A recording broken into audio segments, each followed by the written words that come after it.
ছবির চেয়েও বেশি বাস্তবে। পছন্দ নাকি বিয়ে করি? মানে আমি ভেবেছিলাম আমার তো আরেকটা বিয়ে হয়েছে, এই জন্য হয়তো পছন্দ হবে না। তুমি এখানে? তোমার যদি কিছু লাগে তাই দেখতে এসেছিলাম। কিছু লাগলে তো আমি চেয়ে নিব। আর তুমি এত রাত্রে এখানে দাঁড়িয়ে আছো কেন? যাও নিজের রুমে যে ঘুমো। কি ব্যাপার, তুই নতুন বউকে বাসর ঘরে রেখে বাইর করছিস পুরনো বউর সাথে?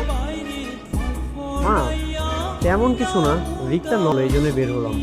বৌমা, তোমার বর নতুন বউ নিয়ে বাসর করছে, আচ্ছা তুমি ওকে কেন বিরক্ত করো? মা রিক্তা আমাকে একদমই বিরক্ত। রিক্তা তুমি যাও নিজের রুমে যে ঘুমিয়ে পড়ো। তুই যা, নতুন বউ সময় দে, ও যেন বলতে না বিবাহিত লোককে বিয়ে করে আমি ভুল করেছি। যাও তুমি আমার ঘরে যাও।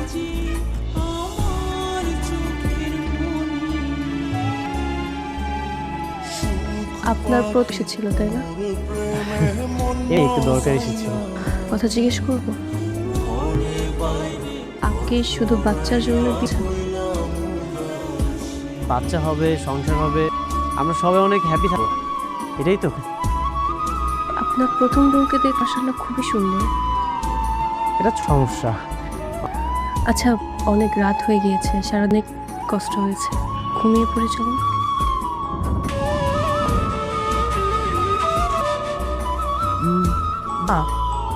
দাদুর প্লেট দাও, সাথে নাস্তাটা করে ফেলি। জি।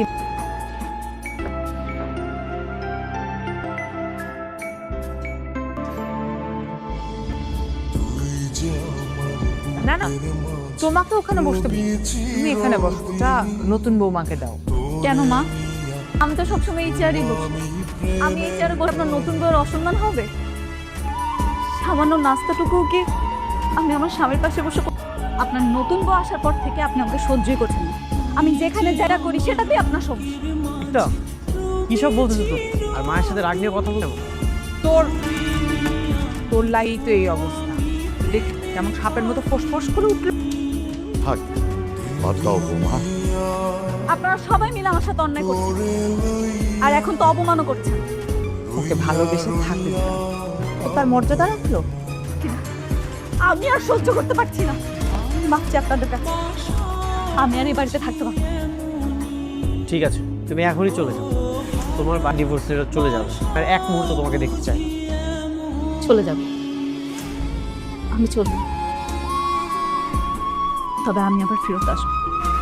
আজকে যে সন্তানের জন্য আমাকে ডিভোর্স দেওয়া হবে না, সেই সন্তানটাকে আমি অবশ্যই ফেরত আসবো। সেদিন এসে আমি মন ভরে দোয়া পেয়েছি।